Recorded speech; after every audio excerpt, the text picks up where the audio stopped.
Good morning, card community. It's RJ back with another video. Let's get to it. Today's random Mike Schmidt items of the day. Two cards from 1987. These are the classic game product. This is the classic yellow update. So this one came out later in the year. What's interesting about this is, though, one of them has a yellow back and one of them has a green back. For whatever reason, Classic actually did produce the same card set front with different colored backs. I don't know why. I'm sure there was some kind of production issue that, they might have held the green from the earlier version of cards and forgot to switch it to yellow in the printing process. And then somebody caught it later on, and they just made boatloads of both versions so as not to have an error or something crazy. Either way, this card exists in both formats. I do have the whole yellow set. Never got the green back set. Something to strive for, I suppose. Random baseball item of the day. Another classic card. Classic Images, Barry Bonds, Images 1995, kind of a, I don't know what you call it, like a laser focus nova kind of a shining thing out of there. Barry, there's Bonds, has been baseball's player of the 90s, becoming the first player ever to win 3 MVP awards in 4 seasons. After leading Pittsburgh to 3 straight division titles in 1990 through 92, Barry signed a free agent contract with San Francisco and led the team to 103 wins in 1993, 31 more than the previous season. Quite an accomplishment for Mr. Bonds that year. He had a good year in 94, batted .312 with 37 home runs. Unfortunately, only 81 RBIs, but it's quite the little card here, I thought. And I'm kind of sticking with classic, and I'll get to that in a reason. There's a card in the back I will talk to it about for a little bit. Today's I'm decided to do something. Hopefully this can catch on as a regular thing with me, depending upon other things I want to show. Monday is always my random baseball item to show.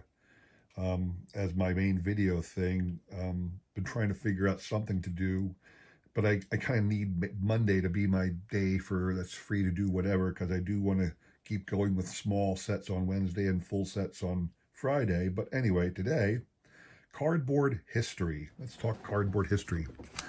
The card in the back, we'll get to in a second, but here's another copy, is a card from 1988 Classic Red baseball, all right? And when I looked over the back, I was kind of looking through my cards the other day, and I saw this. Phil returns for one last appearance with the Atlanta Braves. You see him walking off the mound for the last time on his way towards the Hall of Fame.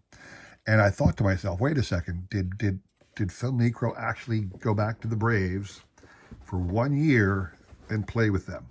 And the answer is kinda. The answer is yes, but it was in a unique way. So I looked it up. Phil Niekro started in 1987 with the Indians. He had played for the Braves from 1964 all the way through 1983 season. Then he spent 2 years with the Yankees, still doing very well. In fact, his final game for the Yankees in 1985 was his 300th victory. Then he started 86 with the Indians. He signed for the Indians in 86, played all of that year, but was very mediocre, going 11-11. Then in 1987, he started with the Indians, but they lost faith in him and he got traded to the Blue Jays, which was great for Phil Niekro, because the Blue Jays were actually in the pennant race. They were in the hunt for postseason play, and famously, Mr. Niekro has never appeared in a World Series. Well, the Braves, like I said, the Indians lost faith in him and sent him to the Blue Jays. So these two cards, as well as the other card in the background there, are cards from Classic Red. Cards numbered 98, on 198, 199, and 2000. Basically a farewell to Phil Niekro, because these were made in 1988. In 1987, after starting the season with the Indians and a trade to the Blue Jays also released him in August. Okay, now, what was he going to do? Well, he finally admitted he was at the end of his career, but like so many other great baseball players, they want to finish up with their fame, whatever team they're most associated with. So many players these days sign like 1-year contracts or 1-day contracts with their starting team so that they can quote unquote retire as a member of that team. Most of the players don't actually play in the game. They just sign a contract that says they were part of that team and then retire, so that technically they retired as a member of that organization. Niekro actually played a game. The Braves were out of it. The Braves were mediocre, to say the least, all throughout, the 60s, 70s, and 80s. They were just pitiful. They had some momentary, shining moments, but for the most part, they were just dreadful. And in fact, at the end of 1987, they were in 4th place with no shot to make the postseason. So Phil talked to the owners, Ted Turner at the time, and said, hey, how about a one-time back? And Phil Niekro was all in. Chuck Tanner was the manager at the time. So they brought Phil back for one game, final game of the season, and he actually started the game.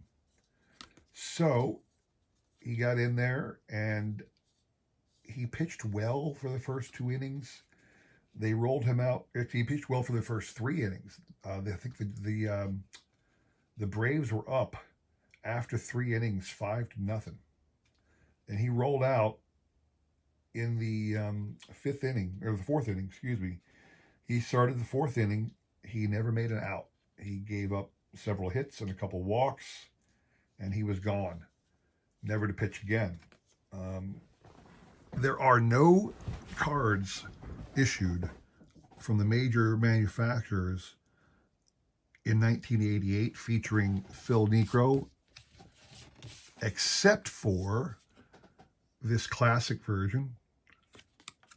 But also, Score was nice enough in their inaugural offering to include this card. It's the base card of Phil Niekro, number 555 in the 1988 Score baseball set that included his entire career statistics, including 1 game, 3 innings pitched. Now, again, he made it out to the 4th, but never recorded a run in that inning. Never recorded an out in the 4th inning, so he's only credited as pitching 3. And then he gave up 5 runs. Not all of them while he was on the mound. He was responsible for a couple of them when the relief pitcher came in and gave up those runs. So they tied and then went ahead in the 4th inning. But since Niekro left with the 5 runs on his side, the 5 runs that the Giants scored against him meant he would go out with a no decision, which he did, 0-0 as far as wins and losses that year. Ended with 318 wins, 274 losses. So kudos to Score for providing us this card, which is the only card that was issued in 1988 to include Phil Niekro's full career stats, highlighting the time. And then kudos to Classic Red for giving us a little synopsis of the final moments of the career of Phil Niekro with this 3-card retrospective, so to speak. So there is a couple of links I'm going to put down in the description below that describe the events of that day, along with a video that shows some of what had happened. The trivia question for today, here's your prize. This is an extra copy I had of the card number 200, Farewell to Phil. Phil returns for one last appearance with the Braves. You see him walking off the mound for the last time on his way towards the Hall of Fame. That's not true. This is not the image of him walking off the mound that day. I'm not sure when this picture was taken. I'm not sure what the setting was, what year this happened, but this is not an image from his last Major League start. It simply is not, okay? But the question I have for you, this is the prize. Take a look at the video of his last game. Phil Niekro actually came to bat, because this is prior, he was in the National League again. Braves were in the National League, so pitchers have to bat. He came to bat in the third inning. What happened in Phil Niekro's at bat? So in other words, did he hit a home run? Did he strike out? Did he get on base? What happened? What happened on Phil Niekro's final career at bat? I just showed you that he didn't get the win nor the loss. He just pitched 3 innings and got shelled. But what happened in his final Major League at bat? Email me the correct answer so I will include my email in the description below along with a repeat of the question. And you'll have today and tomorrow to answer. We'll pick a winner on Sunday, all right? So, like I said, I hope you enjoyed that little trip down historical cardboard, cardboard history, I'll call it. Showing off some cards, showing off some cool cards that have a really awesome historical story to tell. Phil Niekro's last game, a single appearance with the Braves. Hope you enjoyed all that. Please consider liking, subscribing, commenting, and all that jazz. Come back again Wednesday and Friday for some more trivia. Great things to show off, all right? Thanks for watching. I really appreciate it. Take care.